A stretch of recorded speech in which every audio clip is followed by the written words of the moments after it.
တခါကတစ်ပင်ကြီးတွေနဲ့ရေတံခွန်တွေရှိတဲ့တာယာလှပတဲ့မော်တော်အုပ်ကြီးတစ်ခုရှိပါတယ်။အဲ့ဒီတော့အုပ်ထဲမှာအပြာရောင်အင်ဂျီဝတ်ထားတဲ့အာကာဆိုတဲ့ကောင်လေးနဲ့သူ့ရဲ့ရဲဘော်ရဲဖက်မြေကွေးလေးဖောက်စီတို့ဟာနေတိုင်းစွန့်စားခံထွက်လေးရှိကြတယ်။ဒီနေ့မှာတော့တောအုပ်ထဲလမ်းလျှောက်နေရင်အာကာကထူးဆန်းတဲ့အော်ဟစ်တန်တစ်ခုကိုကြားလိုက်ရတယ်ဖောက်စီ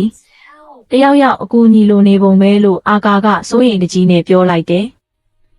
သူတို့နှစ်ယောက်အတန်ကြားရာကိုပြေးသွားကြည့်လိုက်တဲ့အခါမြေချင်းနယ်ကြီးတစ်ခုထဲမှာရွှွတွေပေးကြံပြီးပိတ်မိနေတဲ့မြောက်ကလေးတစ်ကောင်ကိုတွေ့လိုက်ရတယ်မြောက်ကလေးဟာကြောက်လန့်ပြီးငိုနေတာပေါ့အာကာကမကြောက်နဲ့နော်ငါတို့မင်းကိုကူညီပေးပါမယ်လို့အားပေးစကားပြောပြီးကျင်းသေးကိုလက်ကမ်းပေးလိုက်တယ်ဒါပေမဲ့ကျင်းကအရန်နဲ့နေတော့လက်လန်းလို့မမီဘူးဖြစ်နေတယ်အဲ့ဒီအချိန်မှာအာကာကအကြံတစ်ခုရသွားတယ်သူဟာအနားမှာရှိတဲ့ခိုင်မာတဲ့တစ်နွယ်ပင်ကြီးတွေကိုအသုံးပြုဖို့ဆုံးဖြတ်လိုက်တယ်ကဲအားလုံးတူတူစူးစမ်းကြရအောင်လို့ပြောပြီးအာကာကတစ်နွယ်ပင်ကိုဆွဲချပေးတယ်ဖောက်စီကလည်းဘေးကနေကူကြည့်ပေးတယ်နောက်ဆုံးမှာတော့မြောက်ကလေးဟာတစ်နွယ်ပင်ကိုတွေ့တက်ပြီးကျင်းသေးကနေဘေးကင်းကင်းနဲ့လွတ်မြောက်လာခဲ့ပါတယ်မြောက်ကလေးလွတ်မြောက်လာတာကိုမြင်တော့တောအုပ်ထဲကတခြားတိရစ္ဆာန်လေးတွေလည်းဝမ်းသာအားရနဲ့ရောက်လာကြတယ်တောအုပ်ကြီးတစ်ခုလုံးပျော်ရွှင်စရာအတန်တွေနဲ့ပြည့်နှက်သွားတာပေါ့